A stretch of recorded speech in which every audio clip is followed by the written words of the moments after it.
J'ai 66 ans aujourd'hui, et depuis 40 ans, je garde le plus grand secret qu'on puisse imaginer. Dans la grange, derrière ma maison, cachée du monde, vit une créature que le gouvernement recherche depuis avant ma naissance. Son nom est Samuel. Du moins, c'est comme ça que je l'appelle. Et c'est un Bigfoot. Je l'ai trouvé quand j'avais 26 ans, mourant dans les bois près de ma propriété, en 1984. Et ce jour-là, j'ai fait un choix qui a changé nos deux vies pour toujours.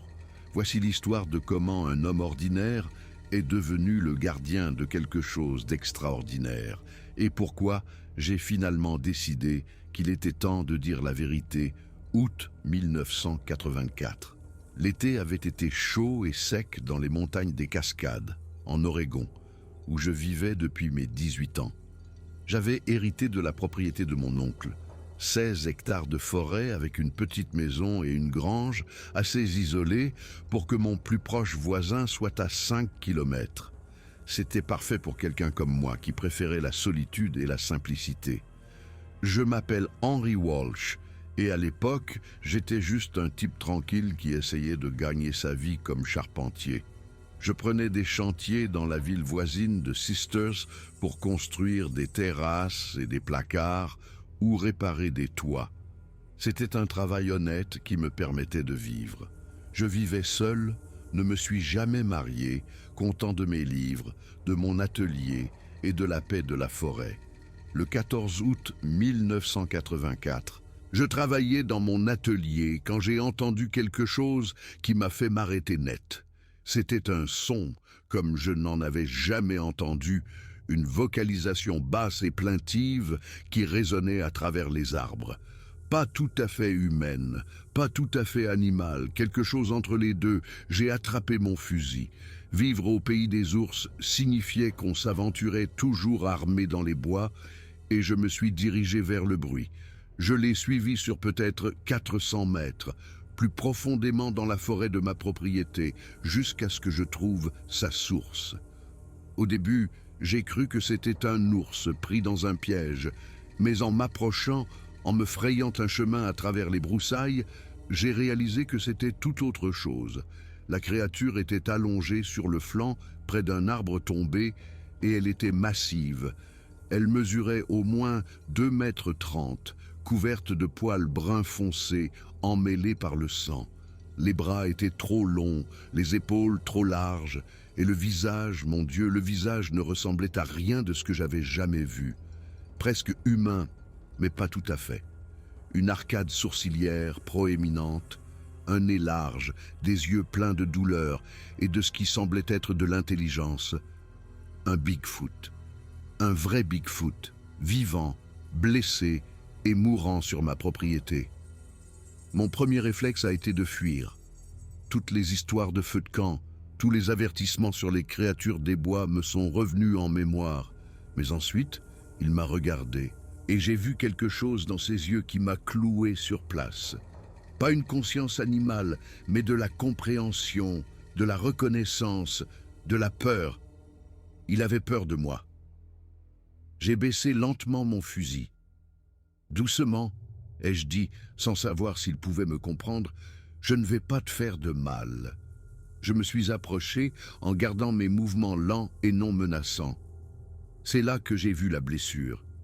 Sa jambe gauche était déchiquetée, prise dans ce qui ressemblait au reste d'un vieux piège à ours. Le genre de piège illégal depuis des années, mais qui jonchait encore ces bois depuis des décennies. La jambe était gravement infectée, les dents du piège profondément enfoncées dans la chair. La créature a de nouveau émis ce son, plus doucement cette fois. Elle n'essayait pas de me menacer, elle demandait de l'aide. J'avais déjà soigné des animaux blessés, des cerfs, des coyotes, j'avais même aidé un ourson une fois. Mais là, c'était différent. C'était quelque chose qui n'était pas censé exister, quelque chose qui, si découvert, attirerait des scientifiques, des agents du gouvernement, des chasseurs, et Dieu sait qui d'autre sur ma propriété. Mais en regardant cette créature souffrir dans le piège, je ne pouvais pas simplement tourner les talons. « Bon, ai-je dit, plus pour moi-même que pour lui. Bon, voyons ce qu'on peut faire. Je suis retourné en courant à ma maison et j'ai attrapé ma boîte à outils, des fournitures médicales et une bouteille de whisky, le seul anesthésiant que j'avais. Quand je suis revenu, la créature était toujours là, me regardant approcher avec des yeux lasses. « Ça va faire mal », lui ai-je dit en dévissant la bouteille de whisky. « Mais si on n'enlève pas ce piège, l'infection va te tuer. » J'ai versé du whisky sur mes mains et sur le mécanisme du piège, puis j'ai commencé à forcer pour l'ouvrir. La créature s'est tendue, émettant des sons de douleur, mais elle n'a pas essayé de m'attaquer. Elle semblait comprendre que j'essayais de l'aider. Il m'a fallu près d'1 heure pour ouvrir le piège et libérer sa jambe. Les dégâts étaient sévères. Des lacérations profondes, de possibles fractures, l'infection se propageant dans les tissus. J'ai nettoyé les plaies du mieux que je pouvais, versé plus de whisky dessus comme désinfectant, ce qui a fait pousser à la créature un rugissement qui a probablement effrayé tous les animaux à 1 kilomètre à la ronde. Et j'ai enveloppé la jambe avec des bandages propres. « Tu ne peux pas rester ici », ai-je dit, m'asseyant sur mes talons, épuisé. Tu as besoin d'un abri, de nourriture, d'un endroit sûr pour guérir. Tu peux marcher ? La créature a essayé de se lever, mais s'est immédiatement effondrée. Sa jambe ne pouvait supporter aucun poids. J'ai regardé la forêt, puis la créature. Si je la laissais ici, elle mourrait. D'autres animaux la trouveraient ou elle succomberait à l'infection. Et si quelqu'un d'autre la trouvait avant, j'ai pris une décision qui allait définir les 40 prochaines années de ma vie. Ma grange, ai-je dit, ce n'est pas loin. Je peux t'aider là-bas, mais tu dois me faire confiance. Au cours des 3 heures suivantes, en combinant des paroles d'encouragement et un soutien physique, j'ai aidé la créature à regagner ma propriété. C'était d'une lenteur exaspérante et j'ai dû pratiquement la porter sur les 100 derniers mètres. Quand nous avons atteint ma grange, nous étions tous les deux épuisés. La grange était vieille, mais solide, avec un grenier à foin et plusieurs boxes qui n'avaient pas abrité d'animaux depuis des années. Je l'utilisais comme débarras pour de vieux meubles, des outils, du bois. J'ai vidé le plus grand box et j'ai aidé la créature à y entrer, empilant du foin pour lui faire un lit moelleux. « Reste ici », lui ai-je dit, « je t'apporterai de la nourriture et de l'eau. Et il faut que tu restes caché. Personne ne doit savoir que tu es là. Tu comprends ?» La créature m'a regardé avec ses yeux intelligents et a émis un son doux. Puis, chose incroyable, elle a hoché la tête. Un hochement de tête clair et délibéré de compréhension. « Grand Dieu !» ai-je murmuré. « Tu comprends vraiment ?» J'ai passé le reste de la journée et de la nuit à soigner la créature. Je lui ai apporté de l'eau, qu'elle a bu avec gratitude. La nourriture était plus compliquée. J'ai offert du pain, qu'elle a refusé, puis de la viande de mon congélateur, qu'elle a accepté. J'ai changé ses bandages, appliqué plus d'antiseptiques et surveillé les signes de fièvre ou d'aggravation de l'infection. La créature, je ne pouvais pas continuer à penser à elle comme la créature, me regardait travailler avec ce qui semblait être de la curiosité. Quand j'ai apporté ma lanterne de camping pour mieux voir dans la pénombre de la grange, elle a tendu la main et a touché doucement le verre, fascinée par la lumière. « Tu n'as jamais vu de trucs modernes avant, n'est-ce pas ?» ai-je dit. « Tu as vécu là dehors, dans la nature, toute ta vie, en évitant les gens, en restant caché. » Elle a émis un son qui aurait pu être un accord. Au cours des jours suivants, alors que je continuais à soigner sa blessure, quelque chose de remarquable s'est produit. Nous avons commencé à communiquer. Pas avec des mots. J'ai réalisé que son anatomie vocale ne pouvait pas produire la parole humaine. Mais avec des gestes, des sons et des expressions, elle a appris à hocher la tête pour dire oui et à la secouer pour dire non. Elle pointait du doigt les choses dont elle avait besoin ou envie. et elle a commencé à faire différentes vocalisations que j'ai progressivement appris à interpréter. Un son pour la douleur, un autre pour la faim, un autre pour la gratitude. À la fin de la première semaine, l'infection régressait et la jambe commençait à guérir. La créature pouvait mettre un peu de poids dessus, même s'il faudrait des semaines avant qu'elle puisse marcher correctement. Et à ce moment-là, j'avais pris une autre décision. Même après sa guérison, je ne pouvais pas la laisser retourner dans la nature. Pas encore. Peut-être jamais. Parce que le 18 août, 4 jours seulement après l'avoir trouvée, des agents fédéraux s'étaient présentés chez mon voisin à 5 kilomètres de là. Ils posèrent des questions sur des observations d'animaux inhabituels, de grandes empreintes, des bruits étranges dans les bois. Quelqu'un avait signalé quelque chose et le gouvernement enquêtait. J'avais déjà entendu parler de ça. Des histoires qu'on se racontait à voix basse sur des agents du gouvernement cherchant le Bigfoot, des rumeurs de créatures capturées et emmenées dans des installations secrètes. Je ne savais pas si ces histoires étaient vraies, mais je ne pouvais pas prendre le risque de le découvrir. Alors, la créature est restée dans ma grange. Et alors que les jours se transformaient en semaines et les semaines en mois, quelque chose d'inattendu s'est produit. Nous sommes devenus amis. Je l'ai appelé Samuel, du nom de mon défunt oncle qui m'avait légué la propriété.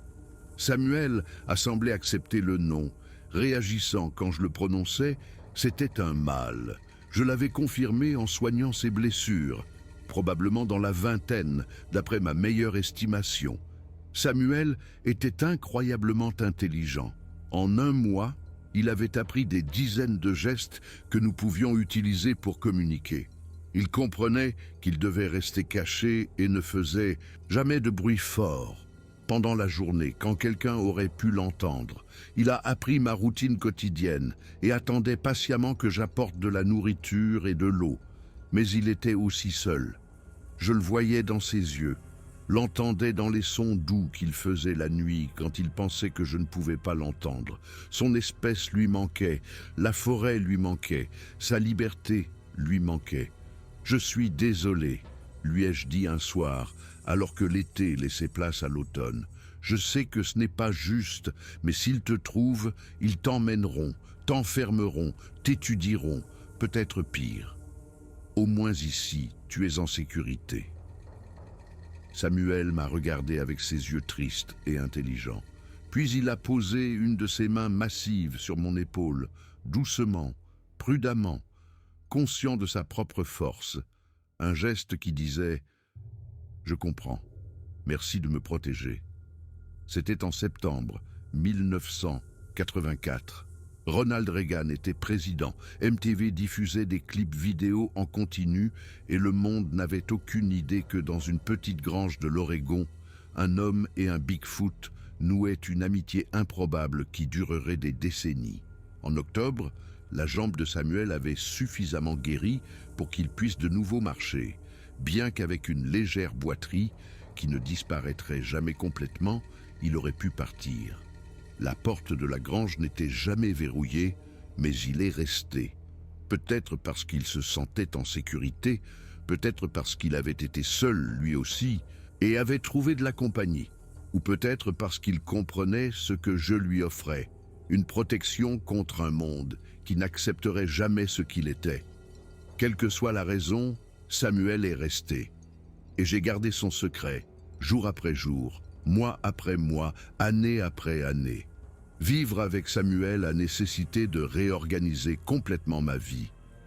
La grange est devenue sa maison permanente et j'ai passé des mois à la rendre plus confortable pour lui. J'ai isolé les murs pour l'hiver, installé un poêle à bois pour le chauffage et créé un espace où il pouvait se déplacer librement sans être visible de l'extérieur. Le plus grand défi était la nourriture. Samuel était grand, pesant probablement autour de 270 kilos et avait besoin de beaucoup manger. Son régime naturel était omnivore. Viande, poisson, baies, racines, noix. Je ne pouvais pas simplement acheter assez de provisions pour deux sans éveiller les soupçons. J'ai donc dû être créatif. J'ai commencé à chasser davantage, disant aux gens en ville que je vendais de la viande de cerf pour couvrir mes achats accrus de munitions. J'ai planté un immense potager, expliquant que c'était un nouveau hobby. Je me rendais dans différentes villes pour faire mes courses, afin qu'aucun magasin ne remarque la quantité que j'achetais. Chaque déplacement nécessitait une planification minutieuse pour ne pas attirer l'attention. Samuel s'est remarquablement bien adapté à sa nouvelle vie. Il était naturellement nocturne, ce qui aidait. Il dormait pendant la journée quand je travaillais et était actif la nuit, quand il n'y avait aucun risque d'être vu.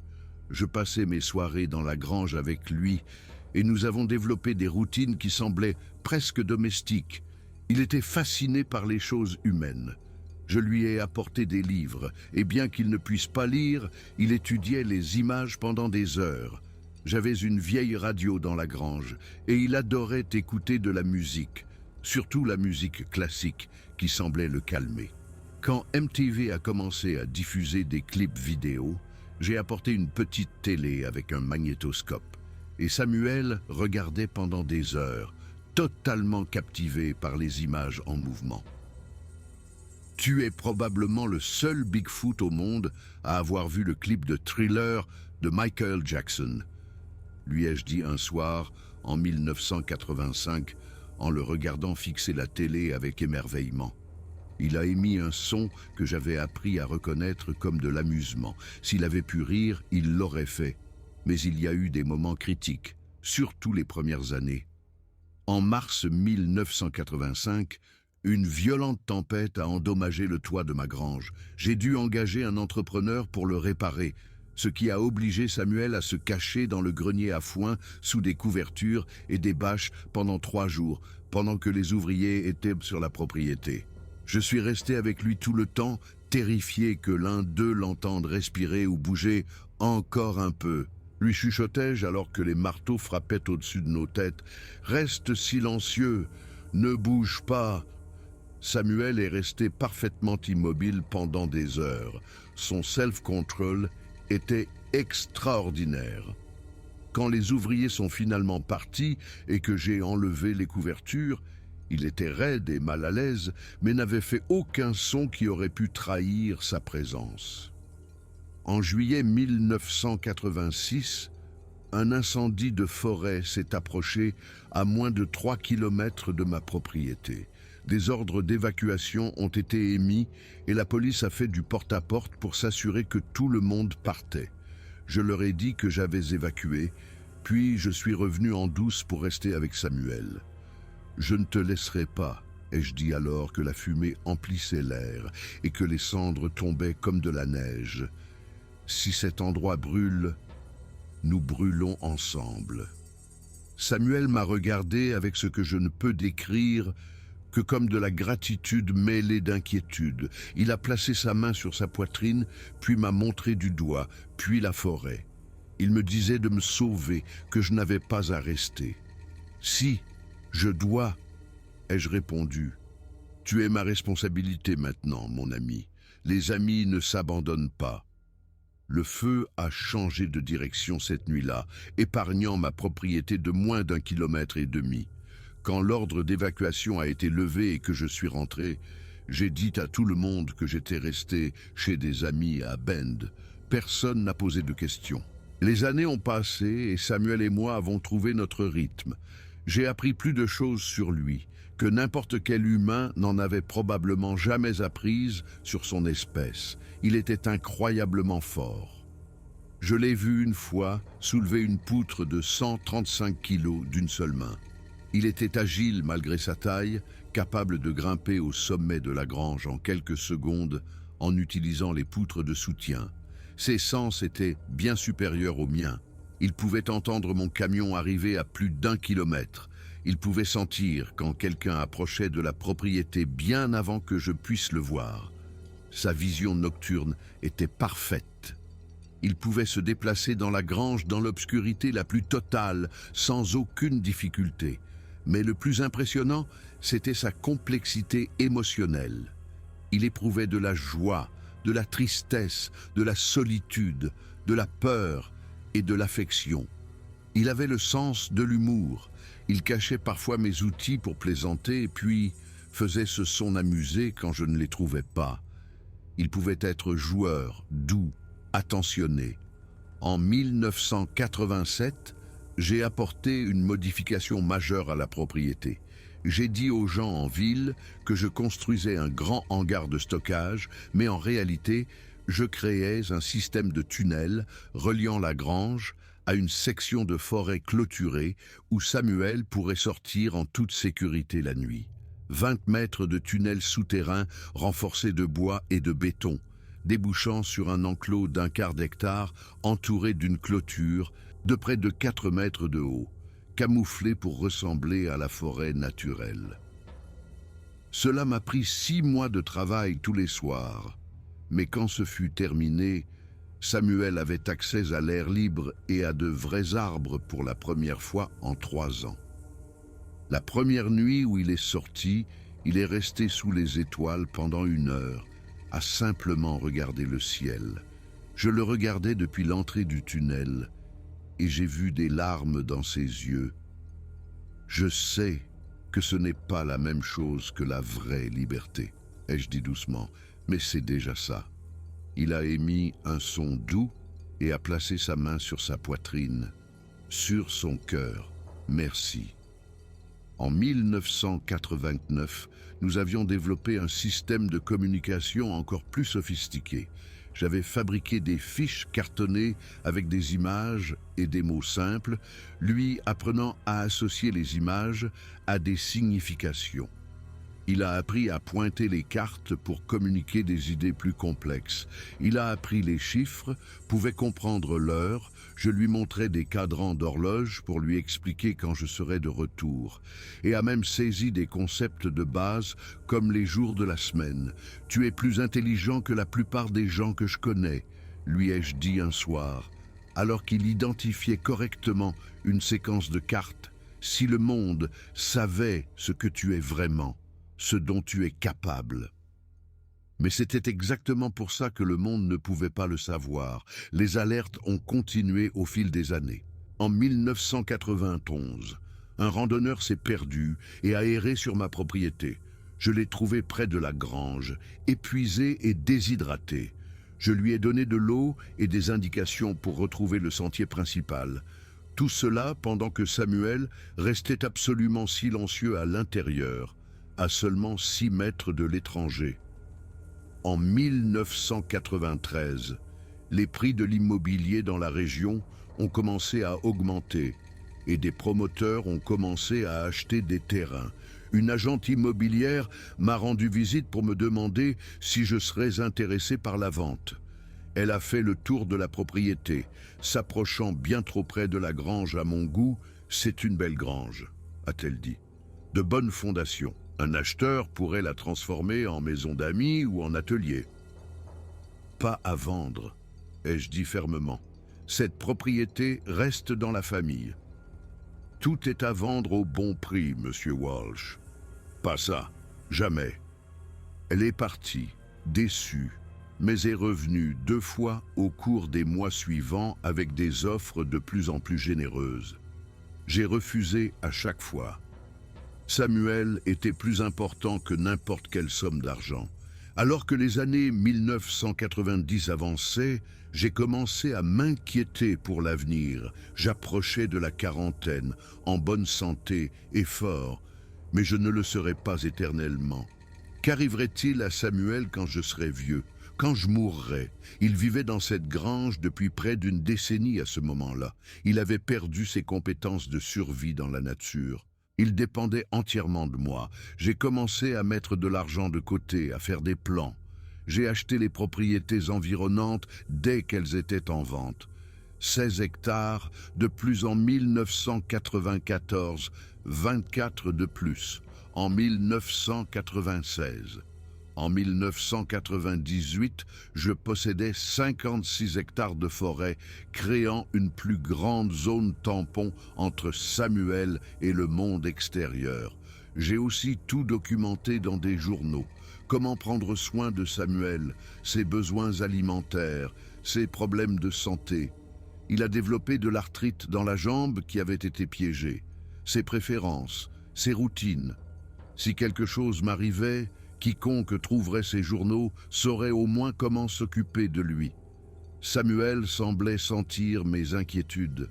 Un soir de 1999, 15 ans après l'avoir trouvé, il a fait quelque chose de remarquable. En utilisant les cartes illustrées, il a créé une séquence, une image de moi, une image de lui, une image d'une maison et une image d'un cœur. Toi et moi, maison, amour, ai-je interprété. C'est notre maison. Nous sommes une famille. Il a hoché la tête avec insistance, puis m'a montré du doigt et a fait un geste que j'avais appris à reconnaître. Sa main sur son cœur, puis tendue vers moi. Sa façon de dire qu'il était reconnaissant, qu'il tenait à moi. Oui, mon pote, ai-je dit, la voix rauque. Nous sommes une famille. Tu es coincé avec moi pour un bon bout de temps. Alors que l'an 2000 approchait et que le monde s'inquiétait du bug de l'an 2000, je m'inquiétais pour d'autres choses. Samuel était d'âge moyen maintenant, probablement autour de 40 ans, selon mes estimations. J'en avais 42. Nous avions passé près de la moitié de nos vies ensemble, cachés du monde, créant notre propre petit univers dans cette grange et la forêt environnante. J'avais sacrifié une vie normale pour ça. Pas de femme, pas d'enfant, pas d'amitié proche. Maintenir le secret de Samuel signifiait garder tout le monde à distance. Mon existence tournait autour de sa protection, de subvenir à ses besoins, de le garder en sécurité et caché. Mais en le regardant ce réveillon du Nouvel An, assis paisiblement dans la grange, écoutant de la musique classique à la radio alors que l'an 2000 arrivait, j'ai su que j'avais fait le bon choix. Le monde le verrait peut-être comme un monstre ou une curiosité, mais je le voyais pour ce qu'il était vraiment, une personne.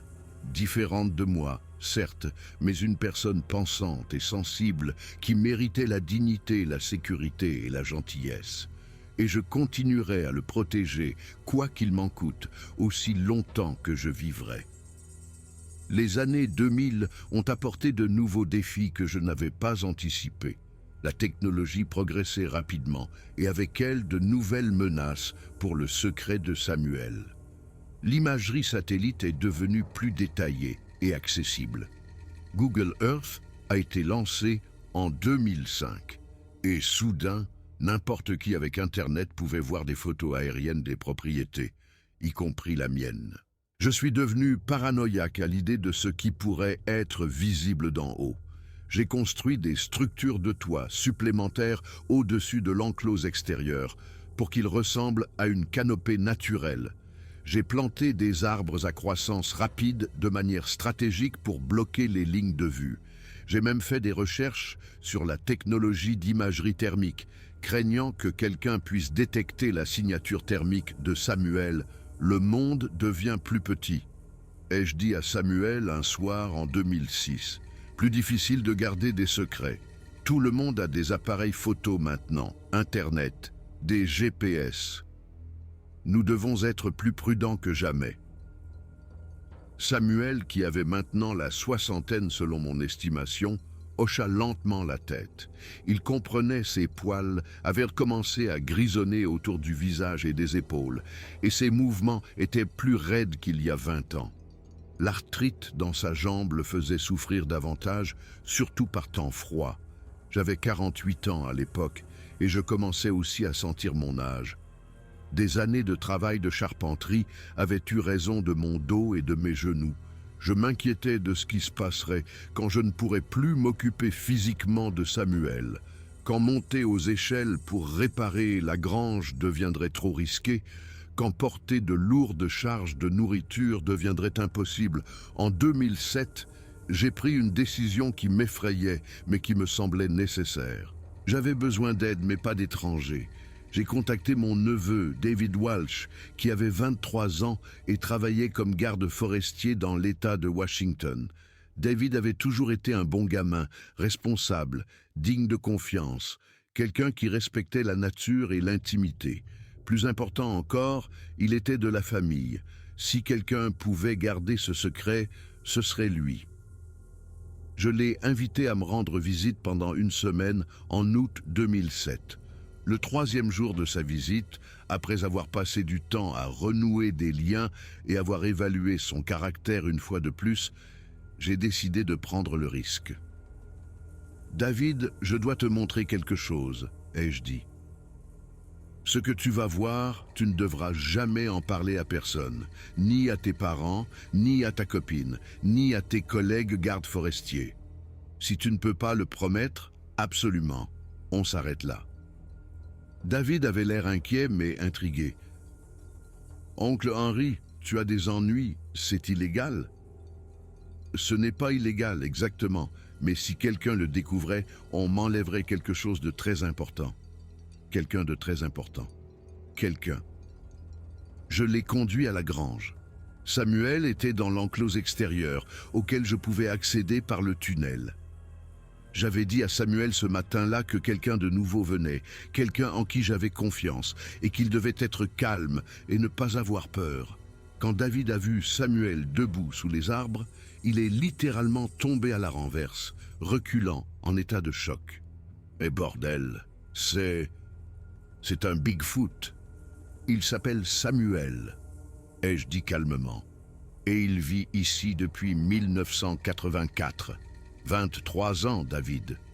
Je l'ai trouvé mourant dans un piège, et je le protège depuis. David ne pouvait pas articuler un mot. Il restait là, bouche bée, tandis que Samuel l'observait avec des yeux prudents. Il est intelligent, David, aussi intelligent que toi ou moi. Peut-être plus à certains égards. Il comprend l'anglais, communique par des gestes et des images.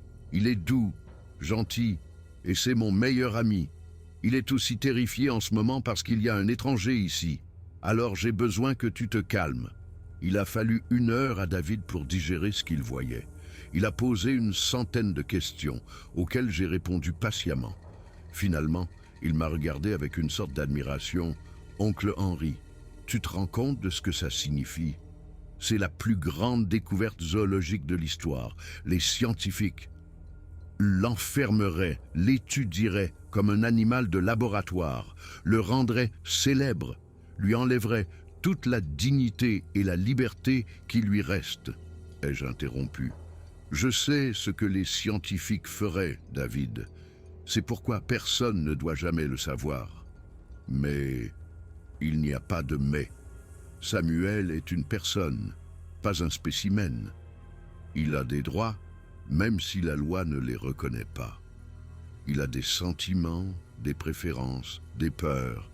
Il mérite de vivre en paix, pas dans un zoo ou un centre de recherche. David a passé le reste de la semaine à faire la connaissance de Samuel. À la fin, il a compris pourquoi j'avais gardé le secret.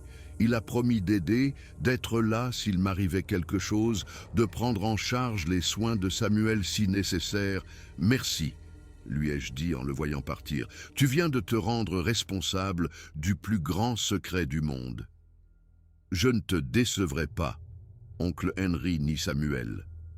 Savoir que David était au courant était à la fois un soulagement et une nouvelle anxiété. Mais les années ont passé et il a tenu parole, ne le disant jamais à personne, venant régulièrement pour aider avec les travaux les plus lourds, et j'ai su que j'avais fait le bon choix. En 2008, j'ai eu 50 ans et Samuel devait avoir autour de 65 ans. Nous ralentissions tous les deux, mais nos routines restaient stables. Samuel avait son temps à l'extérieur chaque nuit, ses repas, sa musique et sa télévision. J'étais passé à un lecteur DVD et Samuel avait développé des films préférés. Il aimait particulièrement les documentaires sur la nature. Je pense que le monde sauvage qu'il avait connu lui manquait. Mais cette année-là a apporté une crise inattendue.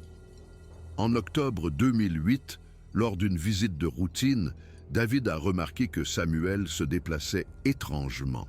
« Oncle Henry, quelque chose ne va pas. Regarde comment il respire. » Samuel sifflait, luttant pour reprendre son souffle. Sa couleur était anormale et il semblait désorienté. Je l'avais déjà vu malade. Des rhumes, des infections mineures, mais là, c'était différent. « Je pense que c'est son cœur, » ai-je dit, la panique montant. « Ou une pneumonie, peut-être, David, qu'est-ce que je fais?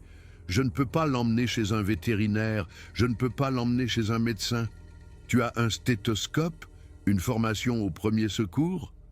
Des notions de base, mais rien pour quelque chose de grave. » David a pris une décision.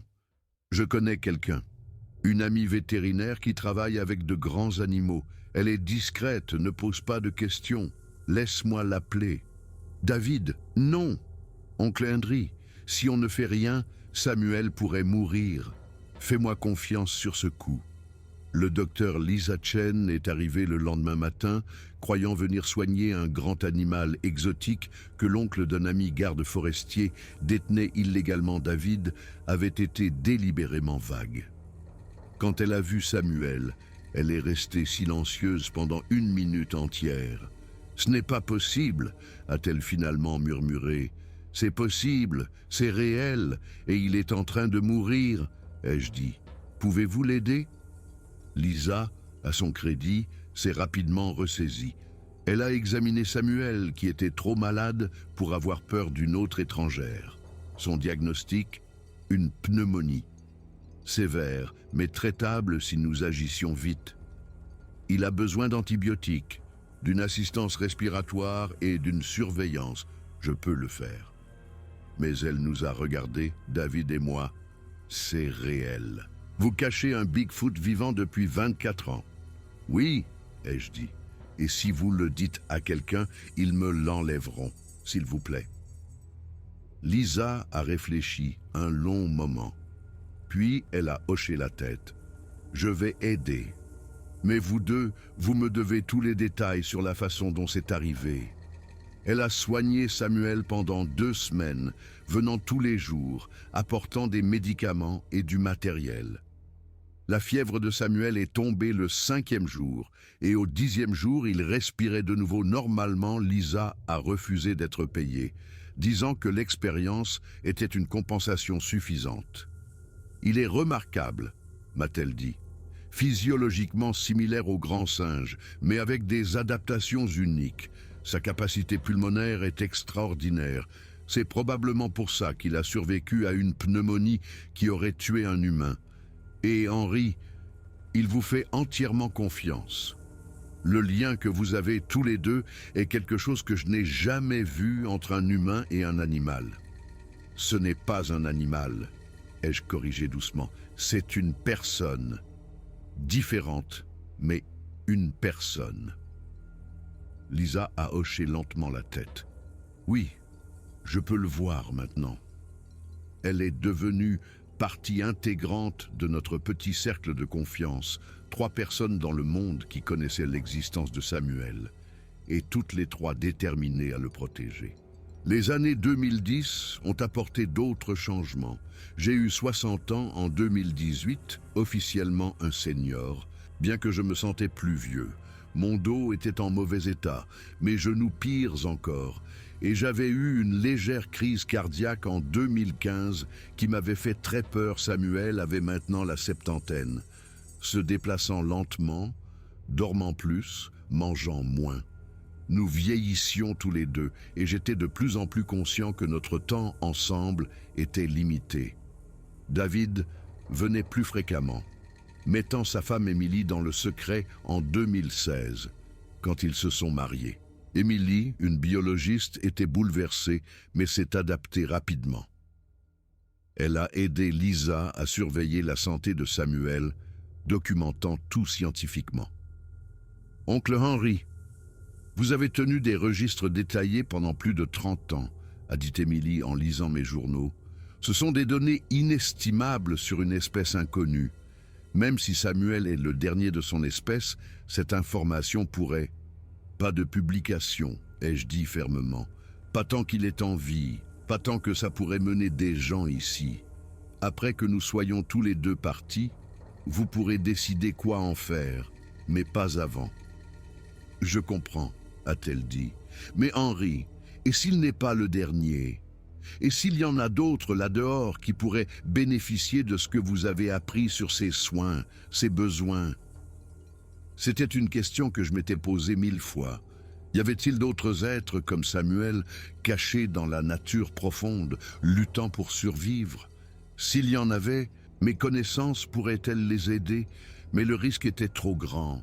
Révéler ce que je savais signifiait révéler l'existence de Samuel, et je lui avais promis, il y a 40 ans, que je le garderais en sécurité. En 2019, la santé de Samuel a commencé à décliner plus notablement. Il mangeait moins, se déplaçait avec difficulté, passait la plupart de son temps à dormir. Lisa l'a examiné et a confirmé ce que je craignais. Il est en train de mourir, Henri. Pas immédiatement, mais ses systèmes s'arrêtent progressivement, la vieillesse. Il lui reste peut-être quelques années, mais il est dans la phase finale de sa vie. Je me suis assis avec Samuel ce soir-là, ma main sur son épaule massive, tous deux vieux et fatigués, et faisant face à la fin. « Tu as eu une belle vie, lui ai-je dit. En sécurité, confortable, aimé. C'est plus que ce que beaucoup d'humains obtiennent. J'espère que tu ne regrettes pas d'être resté ici avec moi toutes ces années. » Samuel a posé sa main sur la mienne, puis a montré du doigt « moi », lui-même, et le symbole du cœur qu'il avait dessiné sur des cartes des décennies auparavant. Pas de regrets. Famille, amour. « Ouais », ai-je dit, les larmes aux yeux. « Moi non plus, mon pote, moi non plus. » Samuel a vécu plus longtemps que Lisa ne l'avait prédit, tout au long de 2020 et jusqu'en 2021, alors que le monde faisait face à la pandémie de Covid, Samuel et moi faisions face à notre propre crise silencieuse de vieillissement et de mortalité. L'isolement que tout le monde a soudainement connu n'avait rien de nouveau pour nous. Nous étions isolés ensemble depuis 36 ans à ce moment-là. La pandémie nous a en fait aidés d'une certaine manière. Avec les gens qui restaient chez eux et moins de visiteurs dans la région, il y avait moins de risques de découverte. David et Émilie ont emménagé dans la vieille maison sur l'une de mes autres propriétés, officiellement pour m'aider pendant le confinement, mais en réalité pour fournir une assistance quotidienne aux soins de Samuel. Le monde de Samuel s'était maintenant réduit à la grange. Il n'avait plus la force de parcourir le tunnel jusqu'à l'enclos extérieur. Son arthrite était sévère et il passait la plupart de son temps sur un lit spécialement conçu que nous avions construit, essentiellement une grande plateforme avec un rembourrage épais qui pouvait supporter son poids tout en le gardant à l'aise. Mais son esprit restait vif. Il appréciait toujours sa musique, regardait toujours des documentaires sur la nature sur la télé que nous avions installée, là où il pouvait la voir facilement. Il communiquait toujours avec nous par des gestes et ses cartes illustrées, bien que ses mouvements soient plus lents, plus délibérés. En juin 2021, j'ai eu 63 ans. Samuel devait avoir environ 78 ou 79 ans. Nous étions ensemble depuis 37 ans, plus de la moitié de ma vie et plus de la moitié de la sienne. « Tu te souviens de notre rencontre ?» lui ai-je demandé un soir, assis à côté de son lit. « Tu étais piégé, mourant, et j'étais juste un gars qui ne pouvait pas laisser une créature blessée souffrir. Je n'avais jamais rien prévu de tout ça, jamais imaginé que nous passerions 4 décennies ensemble. » Samuel a émis un son doux et a montré une carte représentant 2 silhouettes côte à côte. Puis il m'a montré du doigt, s'est montré lui-même et a placé sa main sur son cœur. « Frère », ai-je dit, comprenant. « Ouais, on est devenus des frères, n'est-ce pas ?» Il a hoché lentement la tête, ses yeux toujours intelligents malgré le déclin de son corps, remplis de ce que je ne peux décrire que comme de l'amour. En septembre 2021, Samuel a cessé de manger régulièrement. Lisa l'a examiné et n'a rien trouvé d'aigu, juste la défaillance générale des systèmes due à l'extrême vieillesse. Elle a augmenté ses analgésiques et l'a rendu aussi confortable que possible. Ça pourrait être une question de jours ou de semaines, m'a-t-elle dit en privé. Mais Henri, tu dois te préparer et tu dois penser à ce qui se passera après. Après? Je ne m'étais pas permis de penser aussi loin. Son corps. On ne peut pas simplement l'enterrer dans la forêt comme un animal de compagnie. Il est important, Henri. Ce qu'il représente, ce que tu as documenté sur lui. La communauté scientifique, le monde devrait savoir qu'il a existé. Je lui ai promis le secret. Tu lui as promis la protection de son vivant. Après son départ, Lisa a fait une pause. Cette promesse change. Je ne voulais pas y penser, mais elle avait raison. La mort de Samuel soulèverait des questions que j'avais évitées pendant des années. Que ferions-nous de sa dépouille? Comment pourrions-nous honorer sa vie tout en respectant le secret que nous avions gardé? David avait une perspective différente. Oncle Henri, tu as caché Samuel pendant près de 40 ans. C'est un acte d'amour et de protection incroyable. Mais quand il sera parti, ne penses-tu pas que le monde mérite de savoir que ces créatures ont existé? Que l'une d'elles a fait suffisamment confiance à un humain pour passer toute sa vie avec lui? Le gouvernement viendra, ai-je dit. Ils le prendront mes journaux, classeront tout. Son souvenir disparaîtra dans un coffre-fort. Pas si nous contrôlons le récit, a suggéré Émilie. Et si nous documentions tout d'abord, photographies, vidéos, échantillons d'ADN, et si nous rendions tout public immédiatement après son décès, si largement et publiquement que le gouvernement ne pourrait pas l'étouffer? C'est dangereux, a averti Lisa. Henri pourrait faire face à des conséquences juridiques pour avoir abrité une espèce en voie de disparition sans permis. S'il décide de la classer ainsi, il pourrait tout perdre. J'ai 63 ans, ai-je dit. J'ai vécu ma vie. Si raconter l'histoire de Samuel me coûte ma liberté ou ma propriété, c'est peut-être un prix qui en vaut la peine. Il mérite qu'on se souvienne de lui comme plus qu'un mythe. Nous avons passé l'automne 2021 à nous préparer. Émilie a pris des centaines de photos de Samuel, documentant ses caractéristiques physiques, son espace de vie, ses cartes illustrées, tout. David a enregistré des vidéos de Samuel communiquant, répondant à des questions, montrant son intelligence et sa personnalité. Lisa a prélevé des échantillons de sang et de cheveux pour une analyse ADN dans un laboratoire privé en qui elle avait confiance.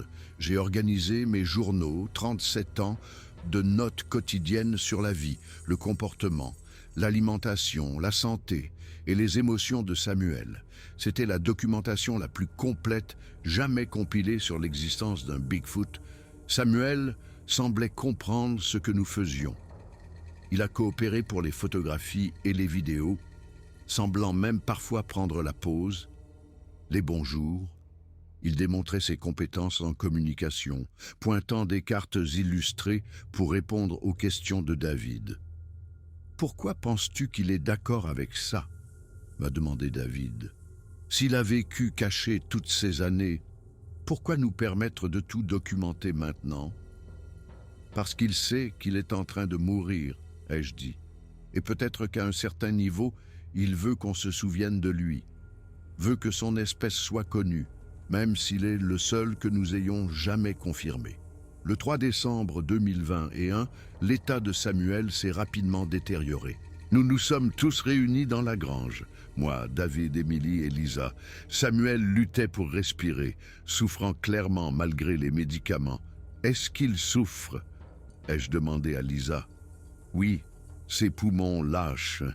Ce ne sera plus très long. » Je me suis assis à côté du lit de Samuel, tenant sa main massive dans les miennes. « C'est bon, mon pote, tu peux lâcher prise. Tu t'es assez battu, tu as eu une belle vie, tu as été aimé, en sécurité.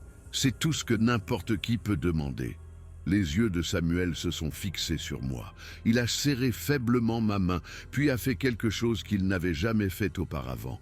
Il a vocalisé des mots ou quelque chose qui s'en approchait. Son anatomie vocale ne pouvait pas produire parfaitement la parole humaine, mais j'ai pu distinguer les sons « Henry »,« Merci ».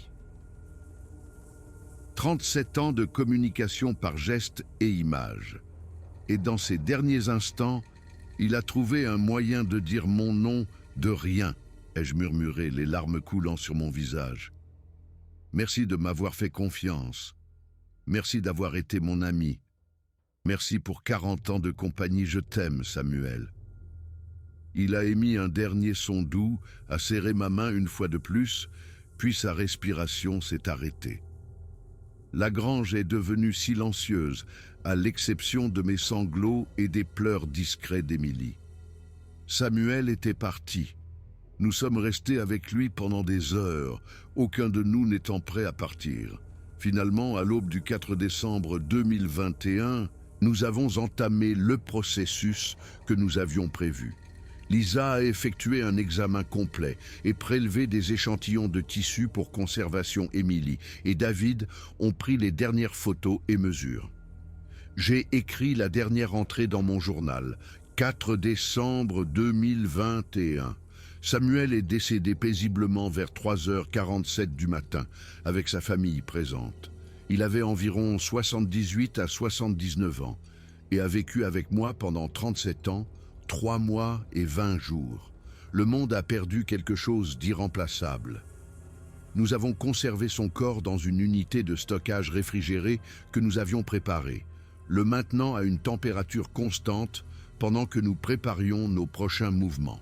Selon notre plan, nous allions rendre l'affaire publique par étapes.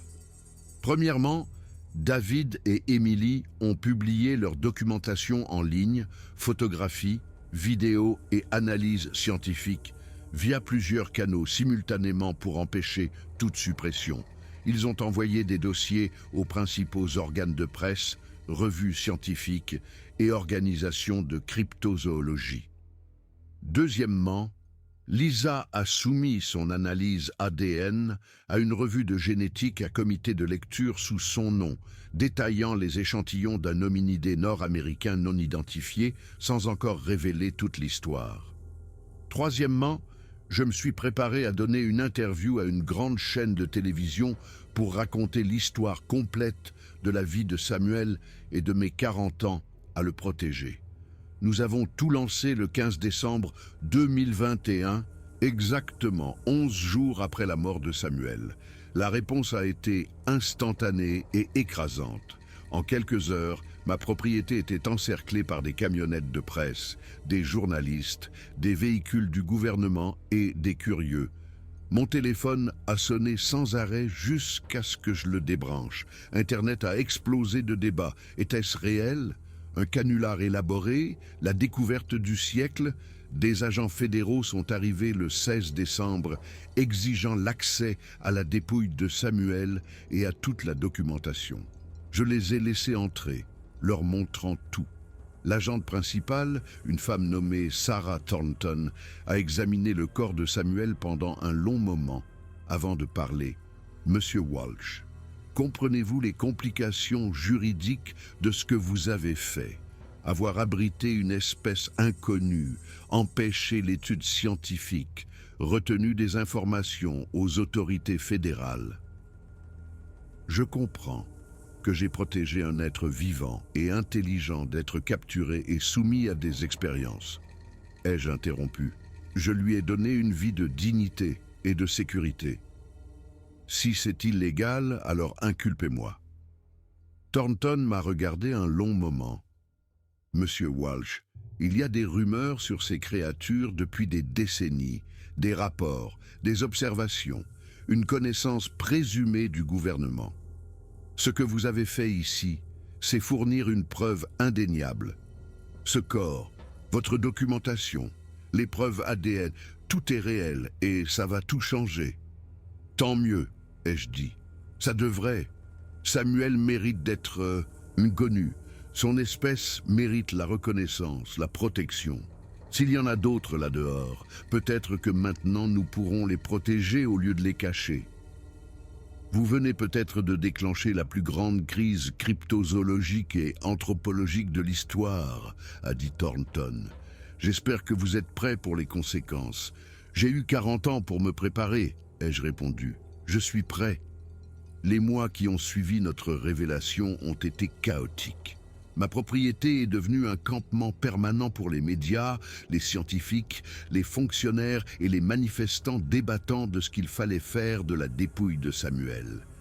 J'ai donné des dizaines d'interviews, montrant mes journaux, la grange où il avait vécu, le système de communication que nous avions développé pendant 40 ans. L'analyse ADN a confirmé ce que nous avions documenté. Samuel était bien une espèce d'hominidé jusqu'alors non identifiée, génétiquement positionnée entre les humains modernes et les humains archaïques, éteints comme les Néandertaliens. La communauté scientifique était partagée entre ceux qui étaient stupéfaits par la découverte et ceux qui étaient sceptiques qu'elle n'ait pu rester cachée si longtemps. En janvier 2022, le gouvernement fédéral a officiellement classé l'espèce de Samuel comme en danger critique d'extinction, voire éteinte, et a créé un groupe de travail pour enquêter sur l'existence d'autres populations. Ils m'ont offert l'immunité de poursuite en innocente, échange d'une coopération et d'une consultation complète sur tous les efforts de conservation. Ils veulent que tu les aides à en trouver d'autres, a dit David en lisant les documents juridiques. Après 40 ans à cacher Samuel, ils veulent que tu aides à chercher son espèce. S'il y en a d'autres là-dehors, ai-je dit, ils méritent une protection. Une vraie protection, pas seulement une surveillance et le secret. Samuel a vécu caché parce qu'il était terrifié par les humains. Peut-être que nous pouvons créer un monde où son espèce n'aura pas à vivre dans la peur. Mais le gouvernement avait une autre révélation pour moi.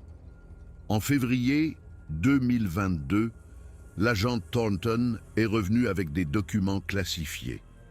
M. Walsh, ce que je vais vous dire est gardé secret depuis des décennies. Le gouvernement est au courant de l'existence de populations de Bigfoot depuis les années 1960. Nous les surveillons, protégeons leurs habitats secrètement et maintenons un contrôle strict de l'information pour empêcher exactement le genre de chaos que votre révélation a provoqué. Je l'ai dévisagé. Vous saviez tout ce temps, pendant que je cachais Samuel, terrifié que vous le trouviez et l'emmeniez. Vous saviez déjà que ces créatures existaient? Nous savions qu'elles existaient dans la nature. Nous n'avions aucune idée que quelqu'un en avait une, vivant sur sa propriété depuis 40 ans.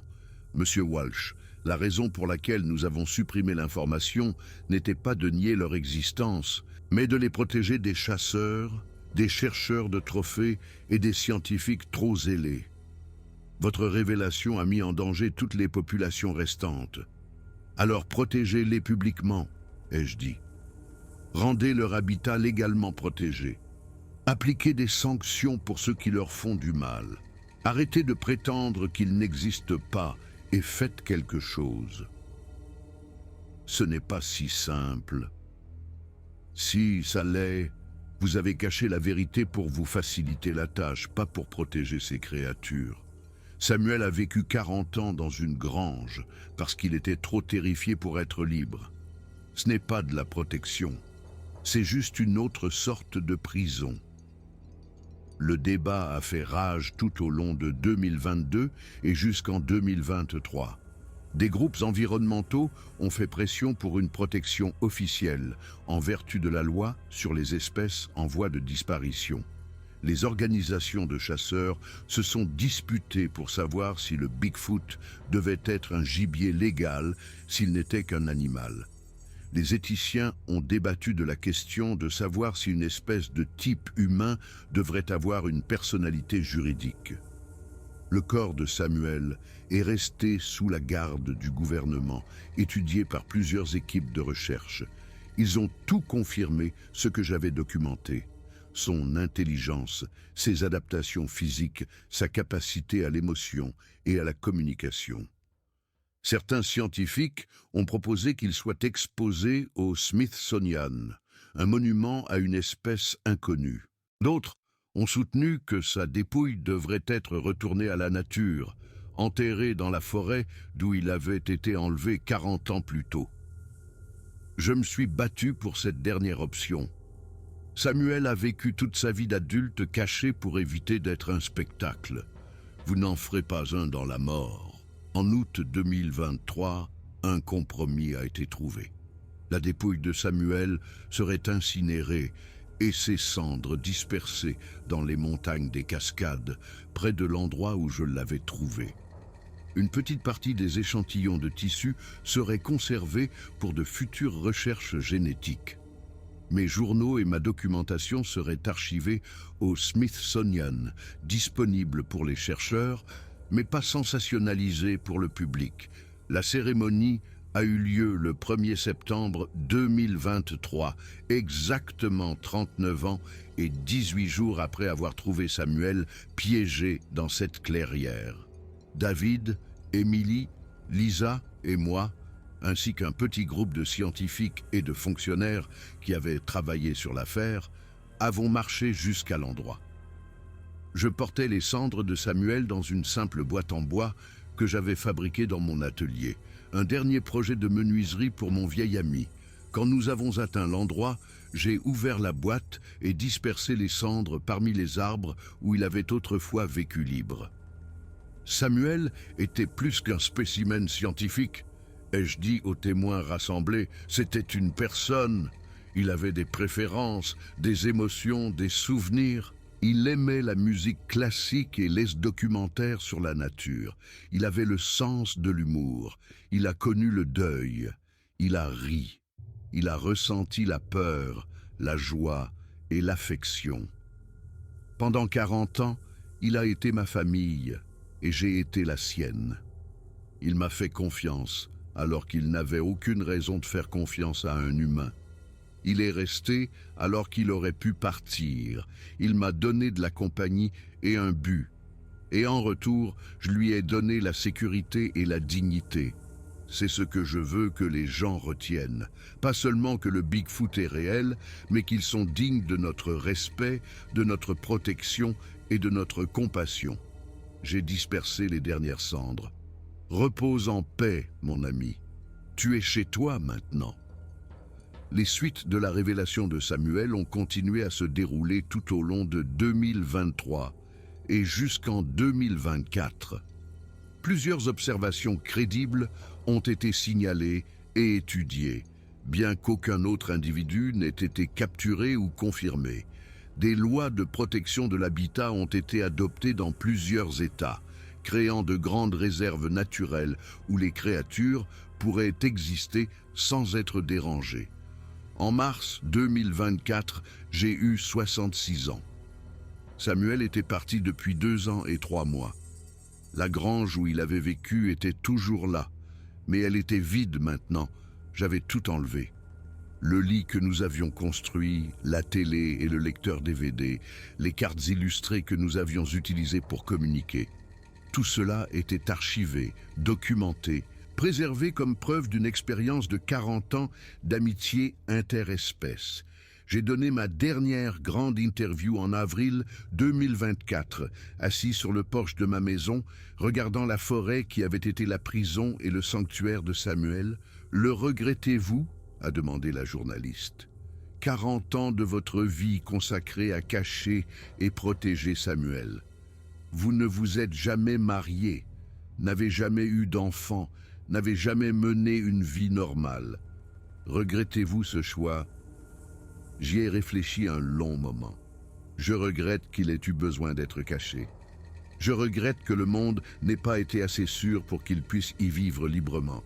Je regrette qu'il ait passé toute sa vie d'adulte dans une grange au lieu de ces forêts où était sa place. Mais est-ce que je regrette de l'avoir connu, protégé, aimé? Jamais, pas une seule seconde. Que souhaitez-vous que soit l'héritage de Samuel? J'espère que les gens comprendront qu'il y a plus dans ce monde que ce que nous pensons savoir, qu'il y a encore des mystères cachés dans les endroits sauvages et qu'ils méritent notre protection, pas notre exploitation.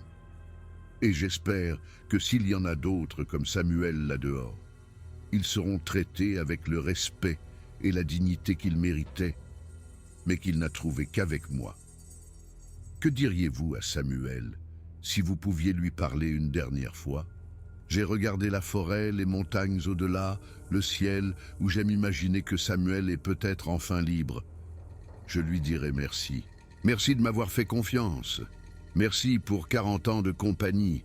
Merci de m'avoir appris que l'intelligence et l'émotion ne sont pas propres aux humains, que la famille peut prendre des formes que nous n'attendons jamais, et que parfois, la chose la plus importante que nous puissions faire est de protéger quelqu'un qui ne peut pas se protéger lui-même. Et je lui dirai que je suis désolé. Désolé d'avoir mis si longtemps à raconter son histoire. Désolé que le monde n'ait pas été prêt pour lui. Désolé qu'il ait dû vivre sa vie cachée. Mais surtout, je lui dirai ce que je lui ai dit tous les soirs pendant 40 ans, qu'il était aimé, qu'il comptait, et que sa vie avait un sens au-delà de ce que quiconque pourrait comprendre. La journaliste a éteint son enregistreur. C'est magnifique, Monsieur Walsh. Merci. Après son départ, je suis resté assis sur ce porche jusqu'au coucher du soleil, comme je le faisais avant d'aller à la grange pour passer la soirée avec Samuel. La routine était si ancrée que je sentais encore l'appel, avais encore l'envie d'aller là-bas et de voir comment il allait. Mais la grange était vide, Samuel était parti. Le secret était révélé. Et je n'étais plus qu'un vieil homme vivant seul dans les bois, avec rien d'autre que des souvenirs et la connaissance d'avoir fait quelque chose d'extraordinaire, même si le monde ne l'avait pas su pendant 40 ans. David et Émilie me rendent visite régulièrement. Lisa passe pour prendre de mes nouvelles. Ils s'inquiètent de que je sois seul, que je sois perdu sans Samuel. Peut-être que je le suis. 40 ans, c'est long à consacrer à un seul but, une seule amitié. Que fait-on quand tout ça a disparu? Mais j'ai les journaux, j'ai les photos, j'ai 40 ans de souvenirs d'une amitié qui n'aurait pas dû être possible, mais qui l'a été.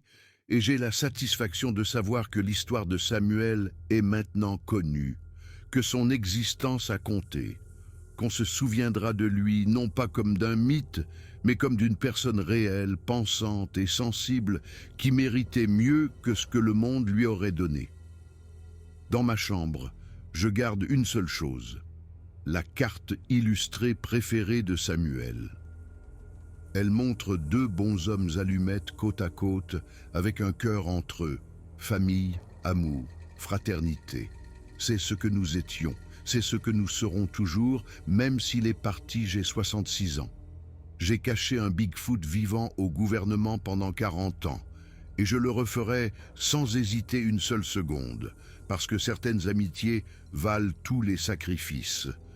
Certains secrets ne sont pas gardés par honte, mais par amour. Et parfois, la chose la plus remarquable qu'une personne ordinaire puisse faire est de reconnaître que quelque chose d'extraordinaire mérite protection, dignité et respect. C'était le cadeau de Samuel pour moi, le privilège de le protéger, de le connaître, d'être son ami.